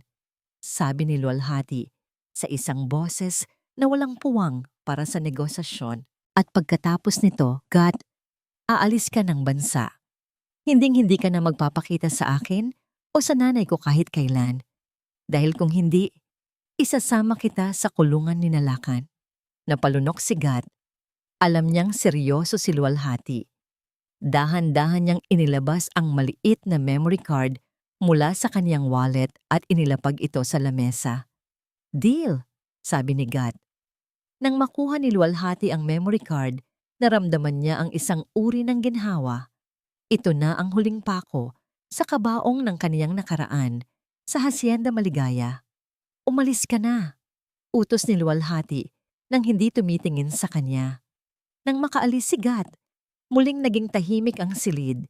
Nilapitan ni Luwalhati si Attorney Aragona, kanina pa pala nakikinig sa labas ng pinto sa kaniyang utos. Narinig niyo ba ang lahat, Attorney? Tanong ni Luwalhati. Opo, Ma'am Luwal. At sapat na po ang mga ito. Hindi lang fraud at grave abuse, kundi attempted murder sa pamamagitan ng mabagal na paglalason. Hinding-hindi na sila makakaapela, sagot ng abogado. Naupo muli si Luwalhati sa tabi ng kanyang ina. Sa unang pagkakataon sa loob ng maraming taon, naramdaman niyang malaya na siya. Ngunit sa gitna ng kanyang tagumpay, isang tanong ang pumasok sa kanyang isipan habang tinititigan ang memory card. Paano kung ang lahat ng ito ay bahagi pa rin ng isang mas malaking plano? Bakit ganoon kadaling nakuha ni Gat ang mga recordings na yon? Tiningnan ni Luwalhati ang kanyang ina na nagsisimula ng gumalaw. Lelual, tawag ni Inay Gunita sa isang mahinang boses. Nandito na ako, Nay. Tapos na ang lahat, sabi ni Luwalhati. Ngunit sa kaniyang kaloob-looban, alam niyang may isang piraso pa ng puzzle ang kulang. Isang piraso na magpapaliwanag kung bakit si Gat ay tila hindi natatakot at kung sino ang tunay na nagmamaniobra sa likod ng lahat ng ito. Ang bawat sandali sa loob ng madilim at malamig na selda ng San Calinaw Police Station ay tila isang taon para kay Lakan. Wala na ang malambot na kama ng Hacienda Maligaya, wala na ang amoy ng mamahaling pabango, at wala na ang kapangyarihang nagmumula sa kanyang pitaka. Ang tanging kasama niya ay ang amoy ng ihi, kalawang, at ang paulit-ulit na boses sa kanyang isip na nagsasabing, tapos na ang lahat. Ngunit sa kabila ng rehas, may isang maliit na bahagi ng isip ni Lakan ang tumatangging sumuko. Kilala ko si Luwalhati, saway niya sa kanyang sarili habang hinihilamos ang kanyang madungis na mukha. 10 taon kaming nagsama. Malambot ang puso niya. Mahal niya ako. Kailangan ko lang siyang makita. Kailangan ko lang siyang paalalahanan sa lahat ng pinagsamahan namin. Nang bumukas ang mabigat na bakal na pinto ng visitation room, naramdaman ni Lakan ang mabilis na pagtibok ng kanyang puso. Iniluwan nito si Luwalhati. Nakasuot siya ng isang simpleng puting blusa at maong. Ngunit ang kanyang dating ay mas lalong naging kagalang-galang at matatag. Wala siyang dalang galit sa kaniyang mukha. Isang bagay na mas nakakatakot kaysa sa pagsigaw. Love. Ang unang salitang lumabas sa bibig ni Lakan, puno ng pait at pagsusumamo. Agad siyang tumayo at lumapit sa salamin na naghihiwalay sa kanila. Pilit na dinidikit ang kanyang palad sa malamig na ibabaw nito. Salamat. Salamat at dumating ka. Alam kong hindi mo ako matitis. Alam kong mahal mo pa rin ako. Nanatiling nakatayo si Luwalhati sa kabilang panig. Hindi siya kumilos. Tiningnan niya si Lakan mula ulo hanggang paa na parang tinitingnan ang isang estranghero na hinding-hindi niya gustong makilala. Narito ako para tapusin ang lahat, Lakan, sabi ni Luwalhati. Ang kaniyang boses ay parang isang patalim na dahan-dahang humihiwa sa pag-asa ni Lakan. Huwag mong sabihin iyan, please, sigaw ni Lakan. Ang kanyang mga mata ay nagsimulang magtubig. Love, aminin ko, nagkamali ako. Nadala lang ako ni nanay at Gat. Pero ikaw ang buhay ko. Naalala mo ba noong unang anibersaryo natin, doon sa tabing dagat? Nangako tayo na kahit anong mangyari, walang iwanan. 10 taon iyon, Luwal. Itatapon mo lang ba ang lahat ng alaala natin dahil sa isang pagkakamali? Dahan-dahang naupo si Luwalhati. Isang pagkakamali, Lakan? Ang unti-unti mong paglason sa nanay ko ay isang pagkakamali lang para sa'yo? Ang tawanan mo siya habang itinatapon mo ang pagkain niya sa basurahan ay bahagi lang ng 10 taon nating alaala? Napatigil si Lakan. Ang kanyang bibig ay bumuka, ngunit walang salitang lumabas. Paano niya nalaman ang tungkol sa pagtatapon ng pagkain? Lual, hindi ganoon yun. Ang akala ko, huwag ka nang magsinungaling. Putol ni Luwalhati. Inilabas niya ang digital recorder na ibinigay ni Gat at ang mga screenshots ng security cameras. Narinig ko ang lahat, Lakan. Narinig ko kung paano mo ako tinawag na tanga. Narinig ko kung paano ka nagmamadaling mamatay ang nanay ko para makuha ang yaman ko. At narinig ko rin kung paano mo binalak na iwan ako kapag wala na akong silbi sa'yo. Sa sandaling iyon, ang maskara ni Lakan ay tuluyan ng gumuho. Ang kanyang katawan ay nanginginig sa matinding takot at kahihiyan. Sa gitna ng kanyang desperasyon, ginawa niya ang tanging bagay na alam niyang maaaring makapagpabago sa isip ng kanyang asawa. Dahan-dahang lumuhod si Lakan sa sahig ng visitation room. Ang kanyang mga tuhod ay tumama sa matigas na semento. Ibinaba niya ang kanyang noo sa malamig na lamesa. Umiiyak ng malakas na parang isang bata. Patawarin mo ako, Luwal. Nagmamakaawa ako. Hiyaw niya. Ang kanyang boses ay umaalingaw-ngaw sa buong silid. Opo, naging masama ako. Nasilaw ako sa pera. Pero mahal kita. Hindi ko kayang mabuhay nang wala ka. Kung mawawala ka, wala nang saysay ang buhay ko. Please, bawiin mo ang demanda. Ibalik mo ako sa hasyenda. Gagawin ko ang lahat. Magiging alipin mo ako. Magiging tagapag-alaga ni Nanay Gunita.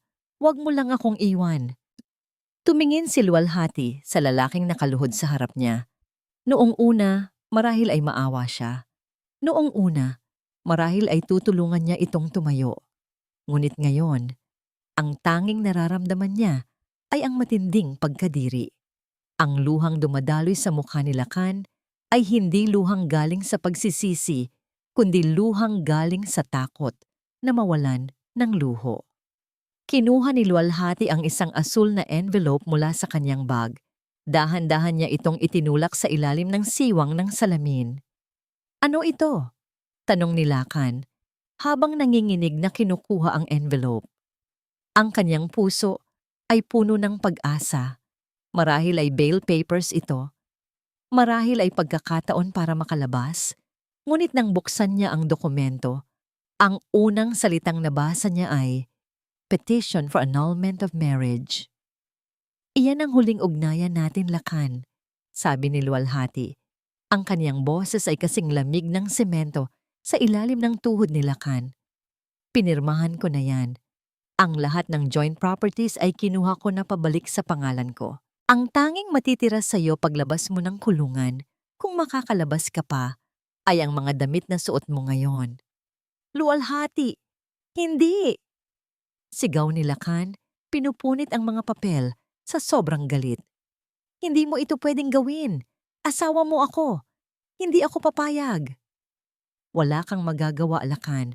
Ang ebidensyang hawak ko ay sapat na para mapawalang bisa ang kasal natin sa loob lamang ng ilang buwan. Tugon ni Luwalhati habang tumatayo. Dito na lumabas ang tunay na dilim sa puso ni Lakan. Nang makita niyang hindi natatalab ang kaniyang mga luha, ang kaniyang desperasyon ay naging banta. Tumayo siya at hinampas ang salamin ng kaniyang mga kamao. Sige, iwan mo ako. Pero tandaan mo ito, Luwalhati. Kapag lumabas ako rito, hinding-hindi ka magkakaroon ng kapayapaan. Sigaw ni Lakan. Ang kaniyang mga mata ay nanlilisik.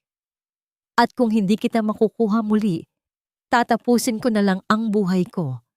Maririnig mo na lang na nagpakamatay ako sa loob ng selda na ito. Magdadala ka ng konsensya habang buhay. Mapapatay ko ang sarili ko, Luwalhati. Do you hear me? Magpapakamatay ako. Tumigil si Luwalhati sa may pintuan. Lumingon siya ng bahagya. Sapat na para makita ang nanlilisik na mga mata ni Lakan. Gawin mo ang gusto mong gawin, Lakan. Malamig niyang sabi. Matagal mo nang pinatay ang sarili mo sa puso ko noong araw na sinaktan mo ang nanay ko. Ang dugo mo ay hindi na madidikit sa kamay ko. Dahil para sa akin, matagal ka na ring pumanaw. Lumabas si Luwalhati ng visitation room nang hindi na muling tumitingin. Sa likuran niya, maririnig ang pagwawala ni Lakan, ang pagkalampag ng mga rehas at ang kaniyang mga hiyaw na puno ng sumpa. Nang makalabas si Luwalhati sa istasyon ng pulis, sinalubong siya ng sariwang hangin at ng sikat ng araw. Huminga siya ng malalim. Ang palasyong binuo niya sa loob ng 10 taon ay tuluyan ng gumuho, ngunit sa ilalim ng mga guhong yon, natagpuan niya ang kanyang sarili. Sumakay siya sa kanyang sasakyan at tiningnan ang kanyang cellphone. Isang text mula sa nurse ni Inay Gunita ang nabasa niya. Gising na po ang inay niyo, ma'am. Hinahanap po kayo. Napangiti si Luwalhati. Sa unang pagkakataon, ang kanyang pag-uwi ay hindi na tungkol sa pagtatago ng sakit, kundi tungkol sa pagyakap sa bagong simula. Ngunit habang papaalis ang sasakyan, isang itim na van ang muling dumaan sa harap ng istasyon. Isang van na hindi napansin ni Luwalhati, ngunit ang taong nasa loob nito ay abalang kumukuha ng litrato sa kaniyang bawat kilos. Ang laban para sa kaniyang kalayaan ay may isang huling kabanata pang hindi niya inaasahan. Dahan-dahang iminulat ni Gunita ang kaniyang mga mata. Hindi na ang madilim na sulok sa ilalim ng hagdan ang kaniyang nakikita at hindi na rin ang aandap-andap na bumbilya na tila nanunukso sa kanyang kalituhan. Sa halip, ang bumungad sa kanya ay ang malinis at maputing kisame ng ospital at ang malambot na sinag ng araw na tumatagos sa bintana. Huminga siya ng malalim. Sa unang pagkakataon sa loob ng maraming buwan, hindi na mabigat ang kanyang pakiramdam. Wala na ang parang nakalutang na sensasyon na dala ng mga gamot na ipinipilit sa kanya ni Vireya. Malinaw na ang kaniyang alaala, mula sa bawat sampal, bawat panis na kanin, hanggang sa bawat gabing ipinagdarasal niyang bumalik na ang kaniyang anak mula sa Amerika. Luwal. Mahina niyang tawag. Ang kaniyang lalamunan ay tuyo. Ngunit ang kaniyang puso ay puno ng kaba. Agad na lumapit ang isang anino mula sa gilid ng kaniyang higaan. Si Luwalhati, ang kaniyang anak, na ngayon ay bakas ang pagod sa mukha, ngunit may mga matang nagniningning sa tuwa nang makita siyang gising. Nay, salamat sa Diyos.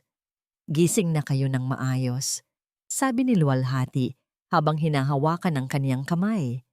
Ang init ng palad ng kaniyang anak ang nagparamdam kay Gunita na ligtas na siya. Anak, Patawarin mo ako.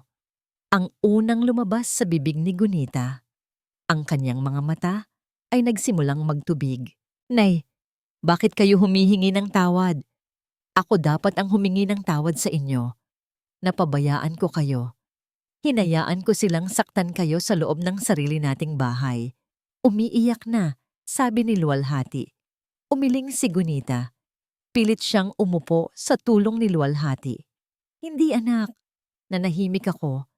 Nakita ko kung paano ka magpakapagod para sa pamilyang iyon. Nakita ko kung gaano mo kamahal si Lakan.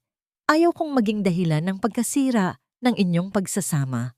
Akala ko, kung titiisin ko ang lahat, magiging masaya ka. Nay, paano ako magiging masaya kung ang pundasyon ng saya ko ay ang paghihirap nyo? Sagot ni Luwalhati na lalong napaiyak. Sinabi nila sa akin na ulyanin na kayo, na nagwawala kayo. Naniwala ako sa kanila, Nay. Napakatanga ko. Hinusay ni Gunita ang buhok ng kaniyang anak, gaya ng ginagawa niya noong bata pa ito. Hindi ka tanga, Luwal. Mabuti ang puso mo at ginamit nila yon laban sa'yo. Pero alam mo ba, hindi lang dahil sa iyo kaya ako nanatili roon sa hasyenda. Napatigil si Luwalhati. Anong ibig niyong sabihin, Nay? Pinaturo ni Gunita ang lumang bag na telang kulay kape na nasa ibabaw ng side table, ang tanging gamit na kinuha ni Nanay Jean bago sila umalis ng mansyon. Kunin mo ang pouch sa loob niyan, anak. Iyong may burdang bulaklak. Sinunod ni Luwalhati ang utos. Inilabas niya ang isang maliit at lumang pouch na tila marami ng pinagdaanan. Nang buksan niya ito, nakita niya ang isang lumang passbook ng bangko at ilang piraso ng papel. Ano ito, Nay? Takang tanong ni Luwalhati habang tinitingnan ang laman ng passbook. Nanlaki ang kaniyang mga mata nang makita ang balanse. Kahit hindi ito bilyon, sapat na ito para mabuhay ng marangya sa loob ng maraming taon. Ang bawat entry ay buwan-buwan, mula pa noong magsimulang magtrabaho si Luwalhati sa ibang bansa. Iyan ang bawat sentimong ipinapadala mo sa akin na hindi nila nalaman. Paliwanag ni Gunita. Alam kong ninanakawan ka ni Nabireya. Nakikita ko kung paano nila ginagastos ang pera mo sa kung ano-anong luho habang ikaw ay halos hindi na matulog sa Amerika. Kaya ang bawat perang ibinibigay mo sa akin para sa sarili kong gamit, itinatago ko. Nagkunwari akong walang pera. Nagkunwari akong umaasa lang sa ibinibigay nilang tira-tira. Para lang may maitabi ako para sa'yo. Napatulala si Luwalhati. Nay, itinago niyo ito para sa akin? Dahil alam ko, anak. Alam ko na darating ang araw na magigising ka rin sa katotohanan. Alam ko na darating ang araw na kailangan nating bumalik sa simula, sabi ni Gunita habang hinahawakan ang mukha ng anak. Itinago ko yan sa ilalim ng sahig ng dirty kitchen sa lugar na hinding-hindi nila lalakaran dahil nandidiri sila. Tiniis ko ang gutom, tiniis ko ang panglalait nila dahil alam kong ito lang ang tanging paraan para matiyak na may babalikan ka kapag tuluyan ng gumuho ang hasyenda Maligaya. Humagulgol si Luwalhati at isinandal ang kanyang ulo sa dibdib ng kanyang ina.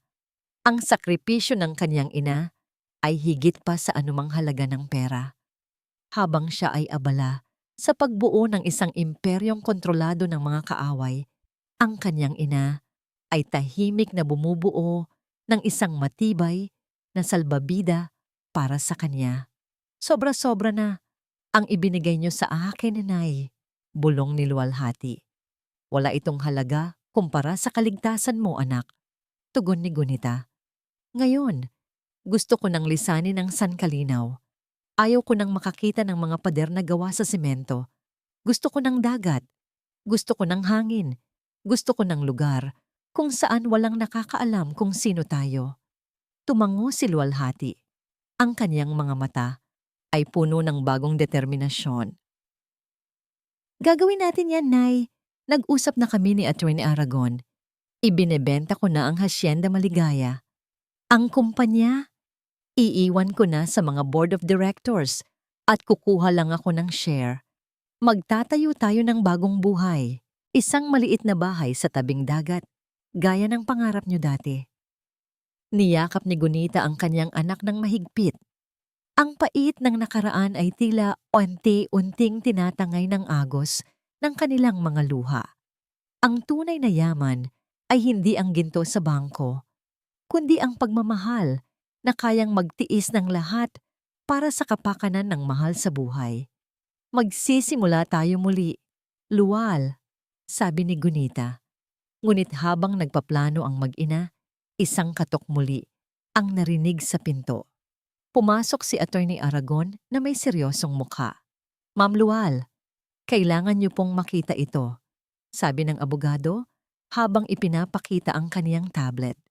Sa balita, isang headline ang nakapaskil. Dating negosyante na sila Kan Pasig na tagpuang patay sa loob ng selda. Nabitawan ni Luwalhati ang passbook.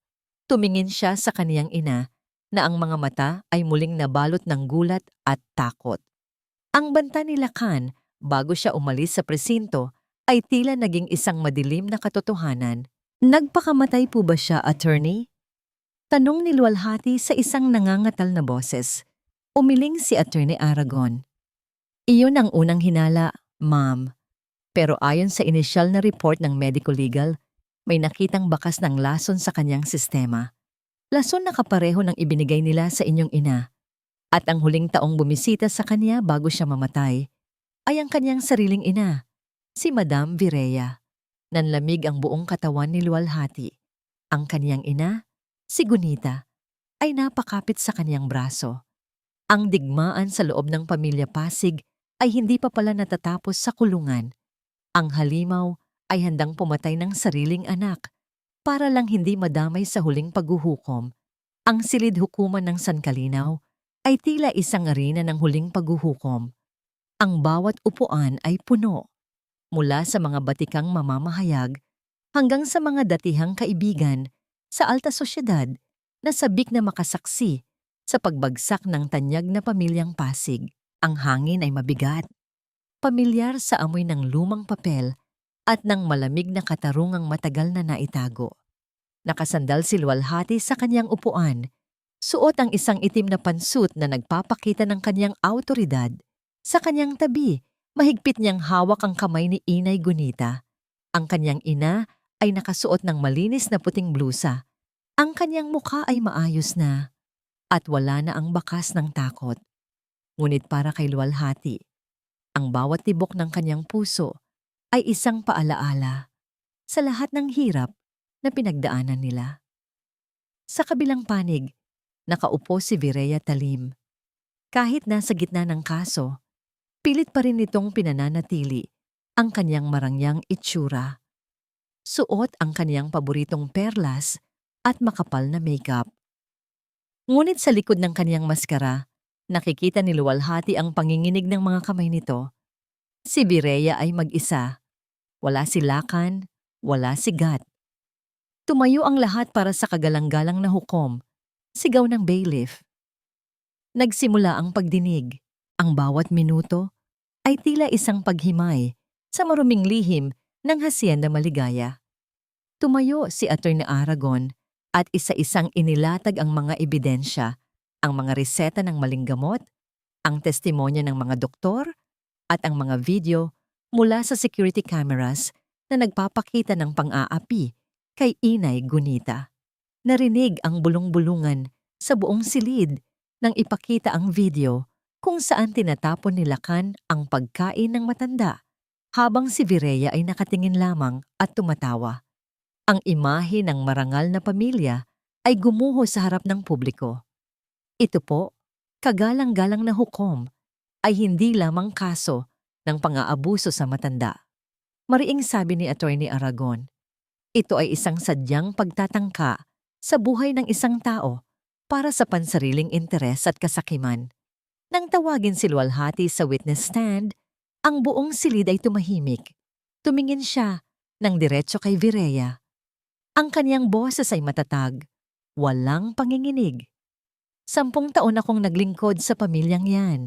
Simula ni Luwalhati, ibinigay ko ang lahat, ang aking oras, ang aking yaman, at ang aking pagtitiwala. Ang akala ko, nakatagpo ako ng pamilya. Ngunit ang totoo, pumasok ako sa isang lungga ng mga buwaya na ang tanging hangad ay ubusin ang lahat ng sa akin habang pinahihirapan ang kaisa-isang taong nagbigay sa akin ng buhay. Sinungaling ka, biglang sigaw ni Vireya mula sa kaniyang upuan. Kagalang-galang na hukom, huwag kayong maniniwala sa babaeng iyan. Siya ang nagnakaw sa amin. Siya ang sumira sa anak ko na. Madam Pasig, manahimik kayo o ipapalabas ko kayo sa silid na ito. Babala ng hukom, hindi natinag si Luwalhati. Madam Vireya, ang katotohanan ay hindi nananatiling nakatago. Hindi ba't binisita niyo si Lakan sa selda bago siya mamatay? Hindi ba't ang huling bagay na kinuha niya sa inyong kamay ay ang laso na siya ring ibinigay niyo sa nanay ko? Napasinghap ang lahat ng tao sa loob ng court.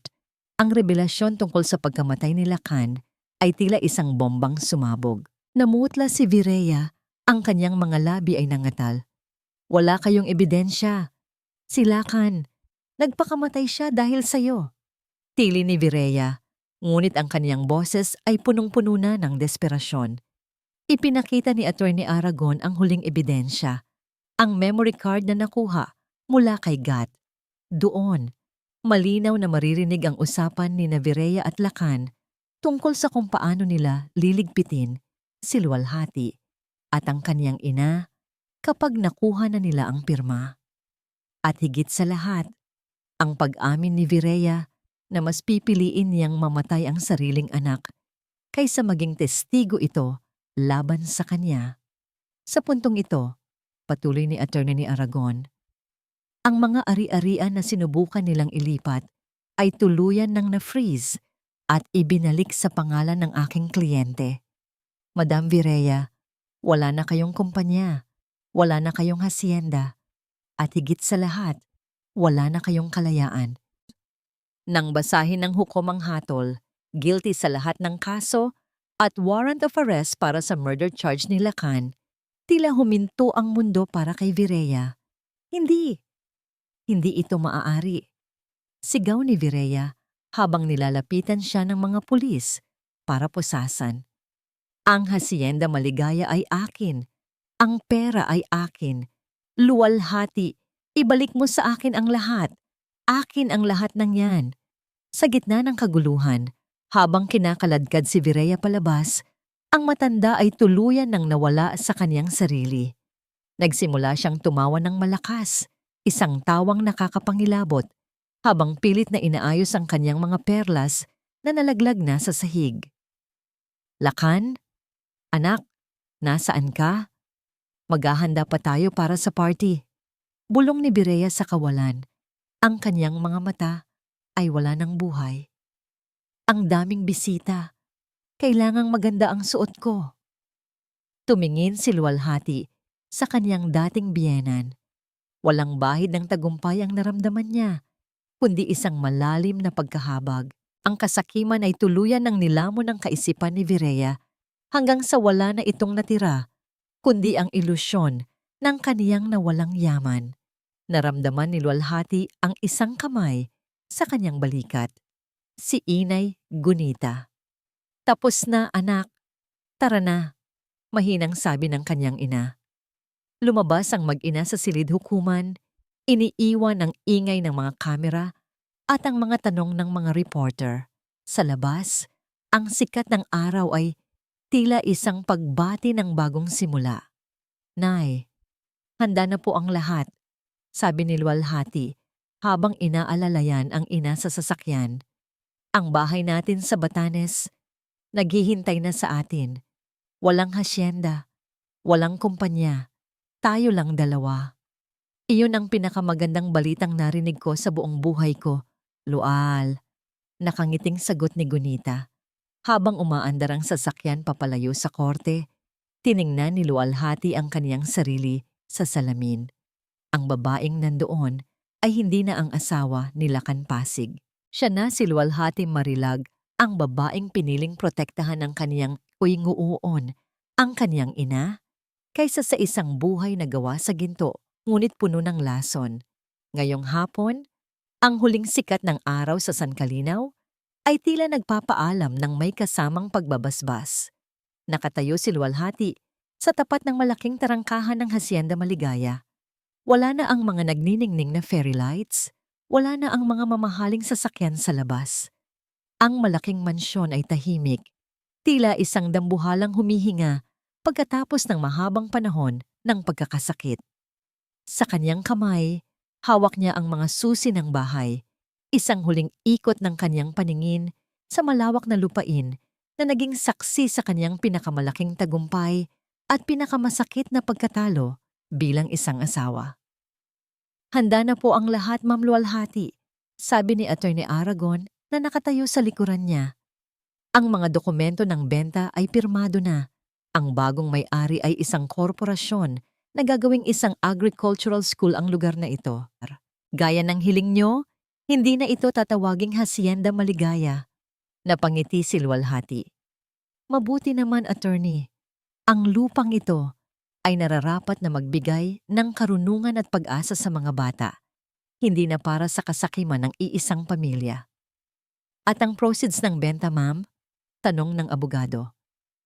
Gaya ng napag-usapan, kalahati niyan ay itatabi para sa pangangailangan ni Inay Gunita. Ang natitirang kalahati, ilagay niyo sa Gunita Foundation for the Abused Elderly. Gusto kong makatulong sa mga matatandang nakakaranas ng hirap na dinanas ng nanay ko. At huwag niyo ring kalilimutan ang para kay Nanay Gin. Lumingon si Luwalhati kay Nanay Gin na nakatayo malapit sa sasakyan, may hawak na panyo at namumugto ang mga mata. Hindi lang katulong ang turing ni Luwalhati sa kanya. Siya ang anghel na nagligtas sa kanyang ina. Nanay Gin, ang titulo ng maliit na lupain at bahay sa inyong probinsya ay nakapangalan na sa inyo. May sapat din na pondo sa account nyo para sa inyong pagre-retiro, sabi ni Luwalhati habang lumalapit at niyayakap ang matanda. Maraming salamat, Ma'am Luwal. Hindi ko po inaasahan ito. Ginawa ko lang po ang tama, hikbi ni Nanay Gin. At ang tamang yon ang nagligtas sa aming dalawa ni Inay. Karapat-dapat kayo sa isang tahimik at masaganang buhay. Tugon ni Luwalhati. Habang umaandar ang sasakyan papalayo sa hasyenda, tinitingnan ni Luwalhati ang kanyang refleksyon sa bintana. Ang babaeng nandoon ay malayo na sa babaeng bumaba sa sasakyang ito noong gabing bumalik siya mula sa Amerika. Wala na ang tensyon sa kanyang noo. Ang kanyang mga mata ay hindi na naghahanap ng pagkilala mula sa ibang tao. Natagpuan na niya ang kanyang kalinaw, ang kapayapaang hindi nabibili ng anumang halaga ng dolyar o ektarya ng lupa. Lumipas ang ilang oras ng biyahe hanggang sa marating nila ang kanilang bagong destinasyon. Malayo ito sa ingay ng San Kalinaw. Ito ay isang maliit na bayan sa tabing dagat kung saan ang hangin ay amoy asin at ang tanging musika ay ang hampas ng mga alon. Isang simpleng puting bahay na may malawak na veranda ang sumalubong sa kanila. Wala itong mga chandelier, wala itong mga marmol na sahig, ngunit puno ito ng liwanag at hangin. Nandito na tayo, Nay, sabi ni Luwalhati habang inaalalayan si Inay Gunita pababa ng sasakyan. Ang matanda ay tila nabuhayan nang makita ang asul na dagat. Huminga siya ng malalim. Ang kanyang mga mata ay pumikit sa sarap ng simoy ng hangin. Ang bango ng dagat, Luwal. Parang noong bata pa ako sa probinsya.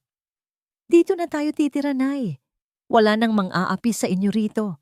Wala nang magbibigay ng maling gamot. Tayo lang dalawa at ang dagat, pangako ni Luwalhati. Inayos nila ang kanilang mga gamit ng dahan-dahan, walang pagmamadali. Si Luwalhati mismo ang nagluto ng kanilang hapunan, simpleng sinigang na isda na sariwang huli mula sa mga mangingisda sa malapit. Habang kumakain sila sa beranda, pinagmamasdan ni Luwalhati ang kanyang ina na masayang nagkukwento tungkol sa kanyang mga pangarap noong dalaga pa siya. Alam mo ba, Luwal, pangarap ko talagang maging isang guro. sabi ni Gunita habang humihigop ng sabaw. Pero dahil sa hirap, kailangan kong magtrabaho agad. Pero ngayon, sapat na sa akin na makita kang masaya. Nay, hindi pa huli ang lahat. Pwede pa tayong magtayo ng maliit na learning center dito para sa mga anak ng mga mangingisda. Mungkahi ni Luwalhati. Kuminang ang mga mata ni Gunita. Totoo ba, anak? Magagawa natin yon? Kahit ano. Nay, lahat ng pangarap nyo na ipinagpalit nyo para mapalaki ako, ibabalik ko sa inyo isa-isa. Nang sumapit ang gabi, naiwan si Luwalhati sa dalampasigan. Naglalakad siya ng nakayapak sa basang buhangin. Hinahayaan ang bawat alon na hugasan ang kaniyang mga paa. Inisip niya si Lakan, ang lalaking namatay sa loob ng selda, biktima ng sarili niyang kasakiman at ng laso ng kaniyang sariling ina. Inisip niya si Vireya, na ngayon ay nabubuhay sa isang mundo ng ilusyon sa loob ng kulungan. Iniisip na reyna pa rin siya ng isang palasyong wala na. Wala nang galit sa puso ni Luwalhati. Ang tanging naroon ay ang pagtanggap. Ang bawat sugat ay naghilom na at naging mga pilat na magpapaalala sa kanya kung gaano siya katatag. Tumigil siya sa paglalakad at tumingin sa malawak na karagatan. Sa ilalim ng liwanag ng buwan, ang mundo ay tila walang hanggan. Salamat, bulong niya sa hangin. Salamat sa pagkakataong magsimula muli. Paalis na sana siya nang mapansin niyang hindi siya nag-iisa sa dalampasigan. May ilang metro ang layo sa kanya. May isang lalaking nakatayo rin at nakatingin sa abot-tanaw. May hawak itong sketchpad at tila abala sa pagguhit. Nang mapansin ng lalaki ang kaniyang presensya, dahan-dahan itong lumingon. Hindi ito pamilyar na mukha, ngunit may isang uri ng init at gaan sa kaniyang mga mata na tila nagsasabing hindi siya dapat matakot. Isang matipid na ngiti ang ibinigay ng lalaki kay Luwalhati bago ito muling bumalik sa kaniyang pagguhit. Hindi alam ni Luwalhati kung sino ang lalaking iyon, ngunit sa loob-loob niya, naramdaman niyang ang kabanatang ito ng kaniyang buhay ay hindi pa pala ang huli.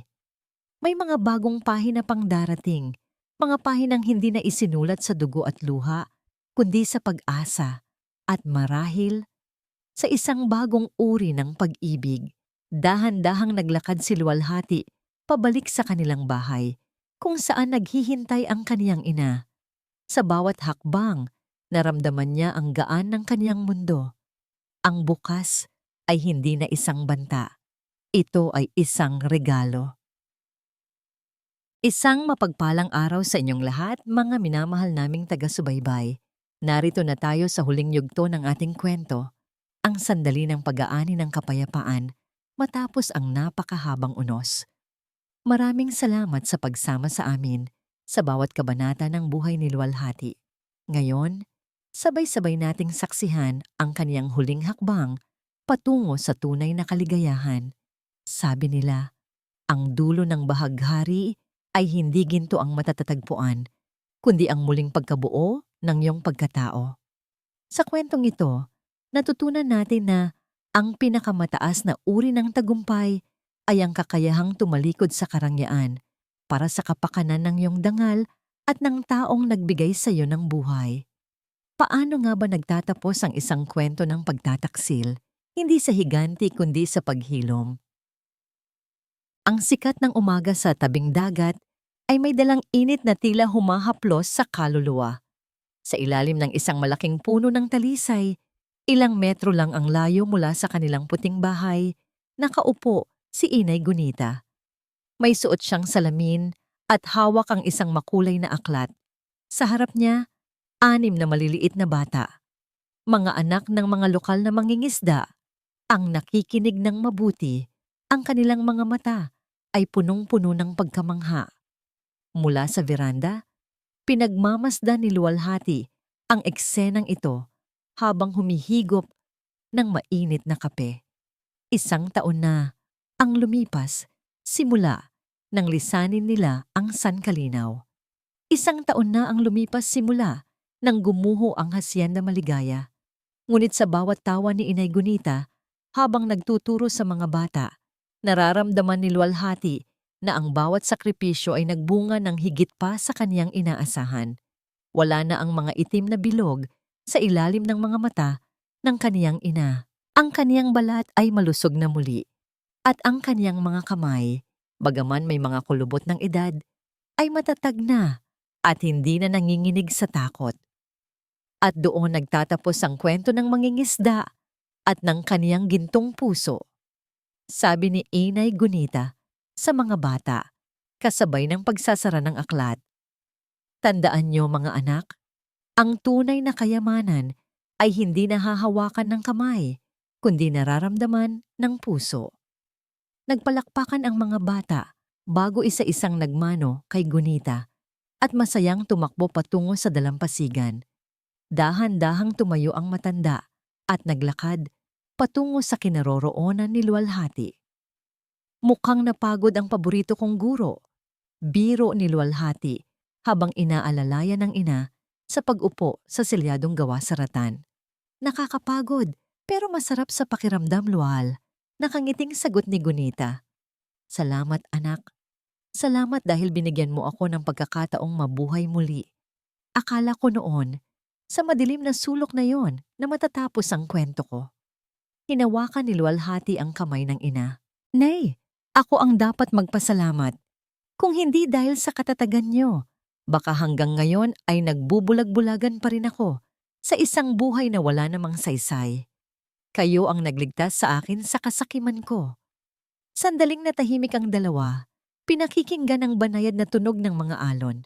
Sa mesa, may isang dyaryo na bahagyang nakabukas. Kahit malayo na sila, paminsan-minsan ay nakakatanggap pa rin si Luwalhati ng balita mula kay Atty. Aragon. Ang huling balita, si Virea Talim ay tuluyan ng inilipat sa isang pasilidad para sa mga may karamdaman sa isip sa loob ng kulungan. Ayon sa ulat, wala na siyang kinikilalang tao. Ang tanging ginagawa niya sa buong maghapon ay ang magtipon ng mga maliliit na bato sa paligid. Iniisip na ang mga ito ay mga perlas at diamante na kailangan niyang protektahan. Ang kaniyang kasakiman, ang mismong naging bilangguan ng kaniyang kaisipan. Hindi na nakaramdam ng galit si Luwalhati. Ang tanging naroon ay isang malalim na buntong hininga. Naalala niya si Lakan. Minsan, sa kanyang mga panaginip, nakikita niya pa rin ang mukha ng kanyang asawa noong mga unang taon ng kanilang pagsasama, noong wala pa ang laso ng pera at impluwensya ni Virea. Pinili ni Luwalhati na patawarin si Lakan, hindi dahil karapat-dapat ito, kundi dahil ayaw niyang dalhin ang bigat ng puot sa kanyang bagong buhay. Anak, tawag ni Gunita, na tila nahulaan ang iniisip ng kanyang anak. Huwag mo nang isipin ang mga naiwan natin sa Sankalinaw. Ang mahalaga ay narito tayo ngayon. Ang mahalaga ay malaya ka na. Alam ko, Nay, tugon ni Luwalhati. At alam niyo ba, wala akong pinagsisisihan kahit ang pagkawala ng hasyenda, kahit ang pagbagsak ng katayuan ko sa lipunan. Lahat ng iyon ay maliit na halaga kumpara sa nahanap nating kapayapaan. Tumayo si Luwalhati at naglakad patungo sa dulo ng beranda. Tiningnan niya ang tanawin. Ang dagat ay kasing linaw ng kristal at ang langit ay walang bahid ng ulap. Sa malayo, nakita niya ang lalaking nakita niya sa dalampasigan noong nakaraang buwan, ang pintor na si Banwan. Nagkawayan sila. Si Banwan ay naging madalas na bisita sa kanilang tahanan, nagdadala ng mga sariwang prutas at nagtuturo rin sa mga bata ng sining. May isang bagong pahina na ngang nagsisimulang mabuo. Isang pahina kung saan ang pag-ibig ay hindi na isang transaksyon, kundi isang tahimik na pag-unawa at respeto. Luwal, tawag ni Gunita mula sa loob ng bahay. Halika na rito. Luto na ang paborito mong kakanin. Napangiti si Luwalhati. Ito ang tunay na musika ng kaniyang buhay. Hindi ang palakpakan ng mga tao sa isang engranding ballroom, Hindi ang tunog ng mga makinang bumibilang ng pera, kundi ang boses ng kanyang ina na puno ng pagmamahal at sigla. Sa huling pagkakataon, tiningnan ni Luwalhati ang abot-tanaw. Ang kanyang puso ay puno, hindi ng yaman, kundi ng katuwaan. Natutunan niya na ang pagiging isang anak ay hindi nagtatapos sa pagbibigay ng pera. Ito ay nagsisimula sa pagbibigay ng sarili, ng oras at ng proteksyon sa mga taong nag-aruga sa atin. Ang kwento ni Luwalhati Marilag ay hindi kwento ng pagbagsak. Ito ay kwento ng pagbangon. Isang pagbangon na may kasamang dangal at isang nagniningning na pagmamahal para sa kaniyang pinagmulan. Sa bawat hampas ng alon sa pampang, tila may ibinubulong ang hangin. Ang tunay na hasyenda ay ang tahanang binuo sa katotohanan, at ang tunay na tagumpay ay ang makitang nakangiti ang iyong ina nang walang takot sa kaniyang mga mata. Ang kwento ni Luwalhati at Inay Gunita ay nagpapaalala sa atin na ang ating mga magulang ay hindi mga kagamitan na pwedeng itabi kapag tayo ay matagumpay na. Ang paggalang at pagmamahal sa kanila ay isang banal na tungkulin na hindi kailanman dapat ipagpalit sa anumang yaman o katayuan. Ang tunay na kapangyarihan ng isang babae ay wala sa kaniyang yaman, kundi sa kaniyang tapang na tumayo para sa katotohanan at protektahan ang kaniyang pamilya mula sa anumang uri ng pang-aapi. Maraming salamat po sa inyong matiyagang pakikinig at pagsubaybay sa seryang ito. Naway nag-iwan ng kwento ni Luwalhati ng inspirasyon sa inyong mga puso. Ano pong bahagi ng kwento ang pinakatumatak sa inyo? Sang-ayon ba kayo sa naging desisyon ni Luwalhati sa huli? I-comment niyo po sa ibaba ang inyong mga saloobin at kung anong genre o tema ng kwento ang gusto ninyong marinig sa susunod. Hindi dito nagtatapos ang ating paglalakbay. Marami pa pong kwentong kasing ganda at mas puno ng aral dito sa aming channel. Kung nagustuhan niyo ang kwentong ito, i-like, i-share sa pamilya at mga kaibigan at mag-subscribe na rin para lagi kayong updated sa mga susunod pa naming kwento. I-click niyo ang notification bell para kayo ang unang makarinig kapag may bago kaming upload. Pagpalain po kayo ng Panginoon, kayo at ang inyong buong pamilya. Hanggang sa muli.